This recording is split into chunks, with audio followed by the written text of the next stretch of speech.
Saudara tersangka kasus ijazah Presiden ke-7 RI Joko Widodo Fauzia Tiasuma atau Dr. Tifa menilai sejumlah spesimen ijazah Jokowi yang terungkap ke publik ini berbeda. Para penggugat yang sudah dijadikan tersangka menemukan adanya perbedaan antara spesimen ijazah yang diterima tahun 2022 dan 2025. Roy Suryo, Dr. Tifa, dan penggugat lainnya menunjukkan perbedaan spesimen ijazah Jokowi yang terlihat dari lipatan dan lunturan logo Universitas Gadjah Mada. Roy Suryo CS menerima fotokopi spesimen ijazah tersebut saat ditunjukkan Dekan Fakultas Kehutanan UGM pada Oktober 2022. Tapi mereka tak menemukan tanda tersebut dalam ijazah yang diterima penggugat ijazah Jokowi lainnya, yakni Bonatua Silalahi pekan lalu. Dr. Tifa berpendapat kedua fotokopi ijazah tersebut berasal dari spesimen yang berbeda.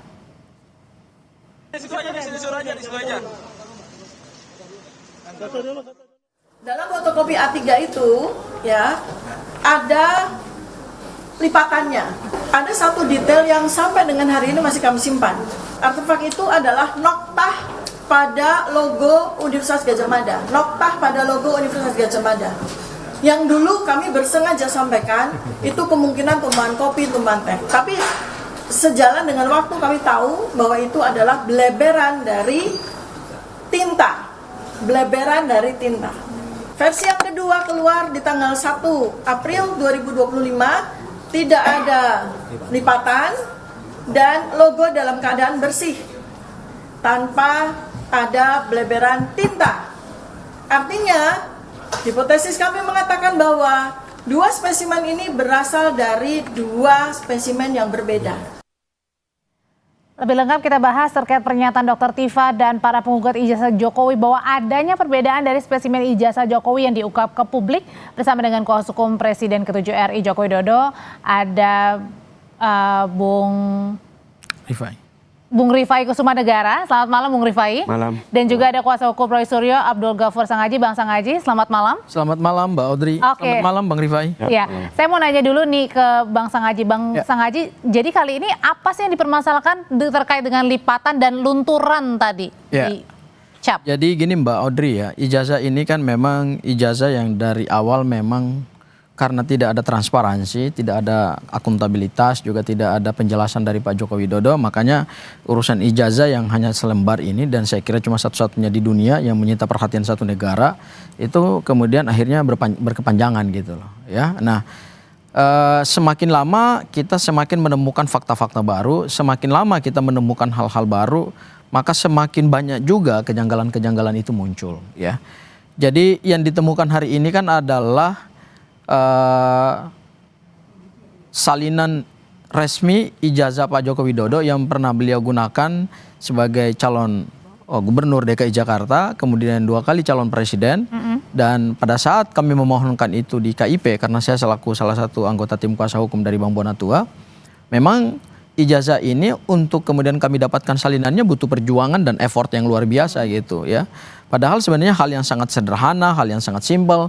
Pada saat hasil penelitian Mas Roy, Bang Rismon, Dr. Tifa itu muncul, seharusnya kan Pak Joko Widodo mungkin bersama dengan tim kuasa hukum, di sini ada Bang Rifai, harusnya memberikan advice kepada Pak Joko Widodo bahwa ya sudahlah, kita sampaikan sampaikan apa saja adanya kepada publik, tidak perlu kita bawa ke ranah hukum pidana supaya tidak berkepanjangan. Nah, begitu kami mendapatkan spesimen-spesimen ini, maka terkonfirmasilah bahwa ternyata ijazah ini memang kita nggak tahu ya. Kalau satu versi berarti tidak mungkin ada kejanggalan. Oke, maksudnya adalah kalau satu versi tidak mungkin ada perbedaan. Perbedaan. Ya, artinya ijazah itu kan pasti yang memiliki kalau didapatkan secara sah dan didapatkan secara prosedur akademik yang tepat, pasti kita mendapatkan cuma satu ijazah gitu.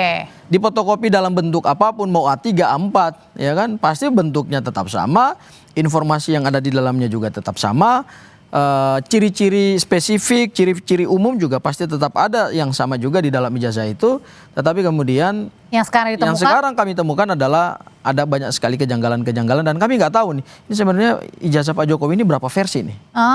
Tapi kemudian yang dipertanyakan adalah kenapa bekas lipatan aja dipertanyakan. Tadi ada yang beleberan kata Dr. Tifa, ini juga dipertanyakan. Memang sebegitu detailnya sampai menurut Anda sendiri ini spesimennya berbeda? Oh iya dong, karena gini, meskipun yang dilaporkan Pak Jokowi bersama tim kuasa hukumnya itu adalah pasal 310, 311 yang sekarang sudah dikonversi menjadi 433 dan 434 itu, tetapi ingat objeknya adalah dugaan ijazah palsu.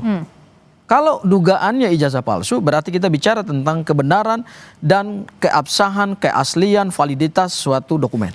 Ya, pada saat pertama kali ijazah Pak Joko Widodo diserahkan ke Baris Krim Polri dan Dirtipidum menyampaikan hasil penyelidikannya berupa penghentian penyelidikan itu, memang ada kejanggalan. Kejanggalannya adalah ketidakjujuran dari Dirtipidum untuk secara gentleman menampilkan ijazah wujud analog yang versi berwarna kepada publik, tetapi kemudian yang ditampilkan kan adalah fotokopi yang terlipat. Nah, fotokopi yang terlipat itulah yang kemudian diteliti lagi oleh mereka. Disitulah ada kejanggalan-kejanggalan baru lagi muncul. Oke, dengan kejanggalan-kejanggalan baru ini Bang Rifai, ini terkesan mengada-ngada nggak sih? Ada lagi sampai bekas lipatan, ada beleberan tinta saja, ini dipermasalahkan.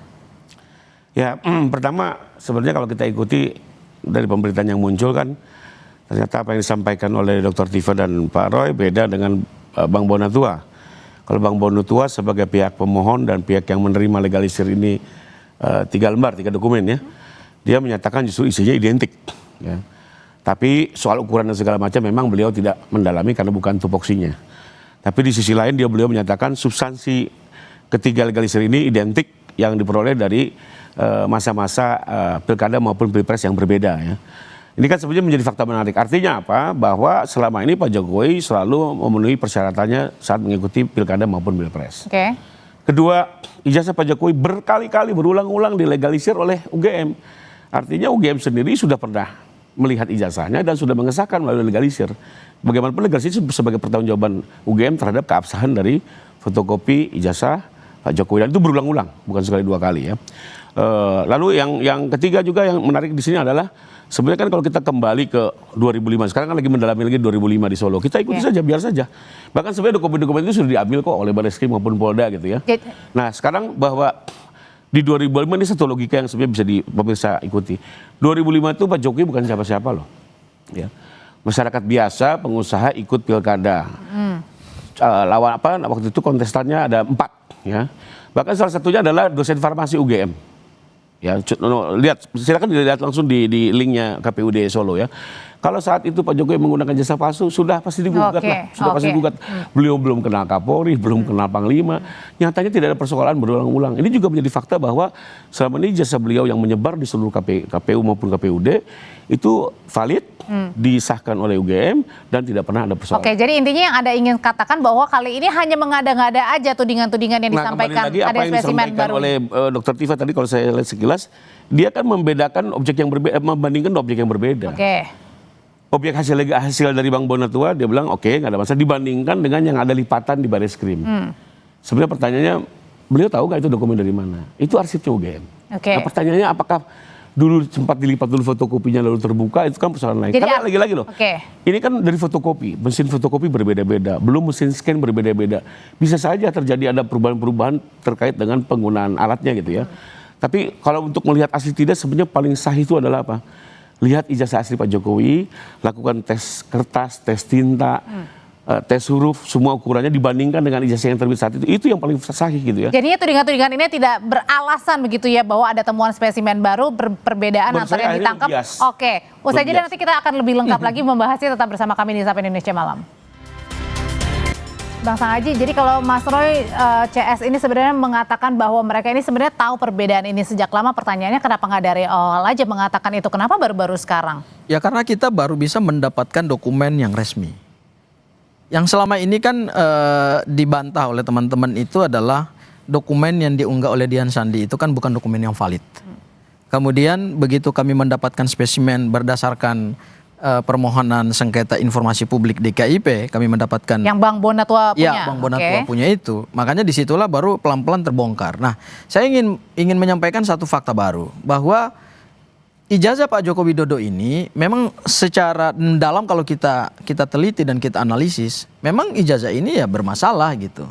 Kalau sandarannya adalah bahwa ijazah ini karena sudah dileges oleh UGM, pertanyaan kita, apakah legalisir itu patut nggak sih secara administrasi dan secara hukum administrasi? Tapi kalau tadi analoginya Bang Rifai bilang, ini kan Pak Jokowi sudah mengikuti kontestasi diawali dengan wali kota Solo. Masa sih Pak Jokowi kan waktu itu belum kenal siapa-siapa, dan mungkin aja ini lembar fotokopinya memang nggak sengaja kelipat, kemudian difotokopi. Kalau kita bicara untuk dokumen 2005, pada saat Pak Jokowi pertama kali muncul sebagai calon wali kota itu, sampai hari ini kami nggak ada dokumennya. Bahkan yang kami dapatkan ada informasi dari KPU Solo bahwa dokumen itu memang tidak ada jejaknya gitu loh.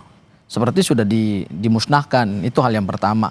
Hal yang kedua adalah pada saat kami melihat salinan resmi yang dilegalisir oleh UGM, baik untuk Pilkada DKI maupun untuk Pilpres, itu tidak sesuai dengan Undang-Undang Nomor 30 Tahun 2014 tentang Administrasi Pemerintahan, di mana diatur dalam pasal 73 ayat 4 bahwa terhadap satu dokumen yang resmi pada saat dilegalisir itu harus terpenuhi beberapa unsur, yaitu unsur ada tanda tangan pejabatnya, ada cap dari otoritas, ya misalnya adalah UGM, kemudian yang terakhir harus dicantumkan tanggal, bulan dan tahun, karena dokumen itu dia akan terikat pada saat dia dikeluarkan. Tanggal dan bulan itulah salah satu komponen hukum yang penting. Jadinya yang ingin Abang bilang adalah bahwa satu spesimen satu dengan yang lainnya berbeda adalah ini mengada-ngada, artinya bukan ini. mengada-ngada, ini menunjukkan bahwa memang ijazah ini pada saat didaftarkan sebagai syarat untuk mau maju sebagai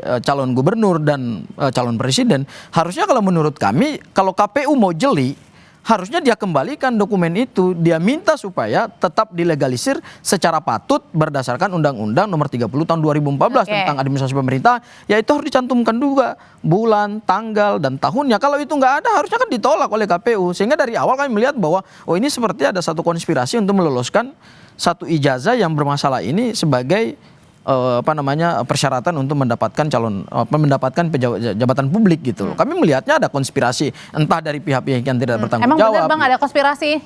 Ya kalau pihak Pak Jokowi pasti mengatakan tidak ada konspirasi. Kembali lagi ini kan asumsi-asumsi. Tadi yang disampaikan oleh Bang Sangaji terkait proses legislasi, ini perlu dibedakan ya, proses legislasi dengan keaslian ijazah. Legalisasi. Ya, proses legalisasi dengan keaslian ijazah. Soal keaslian ijazah kan sebenarnya menjadi kita fokus saat ini. Sementara jelas Bang Bonatua, kita ulangi lagi, beliau menyatakan dari 3 yang ada identik ya. Bahwa soal ada ketebalan apa segala macam, ini kan soal fotokopinya, soal scan-nya, karena bisa aja itu berubah secara fisik. Termasuk tadi kan kalau kita lihat kan Dr. Tifa membandingkan objek yang berbeda satu sama lain. Satu, dia bandingkan dengan Dia Sandi yang udah jelas scan. Dibandingkan sama fotokopi.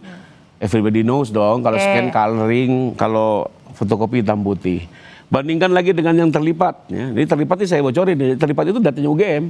Jadi mungkin waktu pertama kali dikeluarkan ijazah itu karena hanya satu kali dibuat kan, sempat dikopi oleh UGM, itu diserahkan. Nah itu filenya UGM. Bahwa itu dilipat oleh UGM lalu kemudian ditampilkan masih ada tanda lipatan, ya itu kan kembali ke penggunaan kertas ya. Tapi sebenarnya kalau kita lihat adalah substansi ijazahnya. Ya, dicocokkan dengan data perkuliahan. Apakah ini menunjukkan atau ada indikasi bahwa ijazah ini palsu? Sejauh ini sih menurut saya semakin kesini semakin terang benderang kok. Kalau legalisasi ijazah yang dilakukan oleh UGM tuh menurut Bang Rifai itu menunjukkan bahwa dokumen itu dokumen resmi bukan Bang?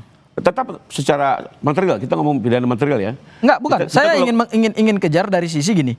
Ada ijazah analog, iya. Ijazah analognya dipegang oleh Pak Jokowi. Dan ijazah itu berdasarkan pada saat kami sidang di KIP, ijazah itu oleh komisioner KPU pada saat melakukan verifikasi terhadap persyaratan calon presiden, itu juga mereka tidak pernah melakukan autentikasi. Saya bisa mempertanggungjawabkan statement saya karena saya yang periksa saksi. Saya yang memeriksa saksi dari KPU dan saya yang kejar pertanyaan itu pertanyaan penting. Nah, kita bukan persoalkan analognya, tetapi kita mempersoalkan rangkaian jejak ijazah yang digunakan sebagai persyaratan calon presiden. Kalau ijazah itu tidak pernah digunakan untuk mendapatkan jabatan presiden, ya ngapain dipersoalkan gitu loh. Kalau cuma ada di lemari Pak Jokowi seperti yang disampaikan oleh teman-teman kubu Pak Jokowi, ya ngapain juga dipersoalkan. Tapi karena digunakan untuk mendapatkan jabatan presiden dan itu diserahkannya bukan analognya yang sekarang disita oleh Polda Metro Jaya, ingat, itu bukan yang itu yang diserahkan. Tetapi yang diserahkan adalah yang dilegalisir berdasarkan apa yang diatur oleh aturan perundang-undangan, yaitu undang-undang pemilu gitu. Nah, legalisirnya aja kami lihat bahwa legalisirnya juga bermasalah, tidak sesuai dengan undang-undang juga. Harusnya KPU sebagai otoritas penyelenggara pemilu seharusnya jangan menerima persyaratan calon presiden pada saat ijazahnya meskipun dilegalisir Karena oleh Anda UGM. duga itu Karena bermasalah. itu aneh. Oke. Itu aneh dan itu tidak lazim dan itu melanggar undang-undang juga, tidak patut juga secara akademik. Kok bisa selembar ijazah itu pada akhirnya diloloskan sehingga beliau sah menjadi kontestan calon presiden dan kemudian beliau memenangkan pilpres, tapi kemudian belakangan baru ketahuan gitu loh. Oke, Bang. Saya tambahin, sebenarnya yang dipersoalkan bangsa gaji ini kan hanya gara-gara tidak ada tanggal. Sementara kalau kita dengar dari beberapa mahasiswa UGM, memang prosedur di UGM seperti itu. Diberikan tanpa tanggal, nanti disesuaikan sesuai kebutuhannya. Ya itu Dan kan menurut saya masih, di banyak kampus itu kan masih, enggak, saya Bahwa kalau sekarang- dari, sebentar Bang Rifai, kalau saya dari kampus di UI nggak bisa. Saya melegalisir ijazah saya di kampus UI, tanggalnya jelas, bulannya jelas, Oke. dan Oke, tahunnya tapi jelas. Karena kembali- kenapa? Ya, coba Karena gini kita Bang, lihat dulu Bang Rifai. ada argumentasinya. Nah, saya mau Argumentasinya jawab. adalah Terlepas legalisir tidak ada untuk tanggal. menentukan waktu hukum berlaku saat dokumen Persoalannya keluar. apakah ini sah atau tidak sah? Nggak bisa juga kan, karena kita persepsi justi causa, asas hukumnya.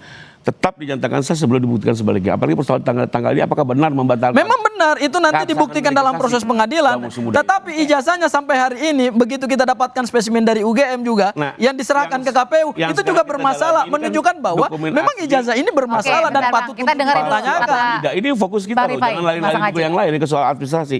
Fokus kita adalah ini asli atau tidak. Poinnya kan di situ. Pidana ini bicara kebenaran material, Mbak. Oke. Bukan hanya gara-gara ada satu noktah. Tidak Ada yang tanggal, terlipat. lalu menjadi ini palsu, nggak semudah itu. Ya. Oke. Menurut saya kita fokus aja lah, menguji Jadi- apakah ini asli atau palsu ya. Saya tidak menafikan bahwa tidak tanggal juga persoalan. Saya oke, saya setuju itu. Jadi artinya adalah Diatur tudingan di ini KUHP, gampang tapi untuk Anda maksud saya bantah. jangan membias. Kalau saya lihat dari temuan tadi, lebih kepada beda objek. Apa namanya, Diansan di scan gitu ya, diadu sama dokumennya yang di Bonatua itu fotokopi dengan legalisir, diadu dengan dokumen UGM yang memang terlipat secara arsip. Oke. Nah, menurut saya kalau hanya dipersoalkan hanya nokta segala macam nggak substansi. Tapi kalau isinya ada persoalan yang berbeda, itu persoalan. Atau misalnya legalisirnya terbukti palsu. Oke, jadi Para apa ditantangin oleh dekan yang tidak sah, itu persoalan. artinya dengan kalimat sederhananya adalah dugaan-dugaan yang dibilang ini gampang untuk Anda bantah. Nah, saya ingin mengatakan Karena berarti begini. fakta. Kalau Fakta. proses Fakta pembuktian adalah pidana fakta itu kebenaran. adalah Baik, oke. pembuktian material, maka ingat, pembuktian pidana material itu adalah persesuaian alat bukti dan persesuaian bukti-bukti. Kalau ijazahnya hari ini dideklar oleh teman-temannya Pak Jokowi dan oleh kuasa hukumnya Pak Jokowi itu adalah ijazah yang asli. Memang dari awal mereka Oke, sudah mendeklar baik, itu. baik, oke. Tetapi ketika ada satu jejak dokumen yang analognya berbeda dengan yang resmi diserahkan Oke. ke KPU dan itu mengundang tanda tanya, berarti memang di situ belum Oke, ada baik, persesuaian. baik, baik. Sehingga Bang nanti Sang pada Haji sudah saat kita ini tangkap. pembuktian dalam proses peradilan pidana, kami akan menggunakan ini sebagai bukti dari pihak terdakwa. Oke, sudah kita tangkap poinnya. Terima kasih Bang Sang Haji, Bang Rifai, terima kasih. Selamat malam. Sama-sama, Mbak. Sama-sama.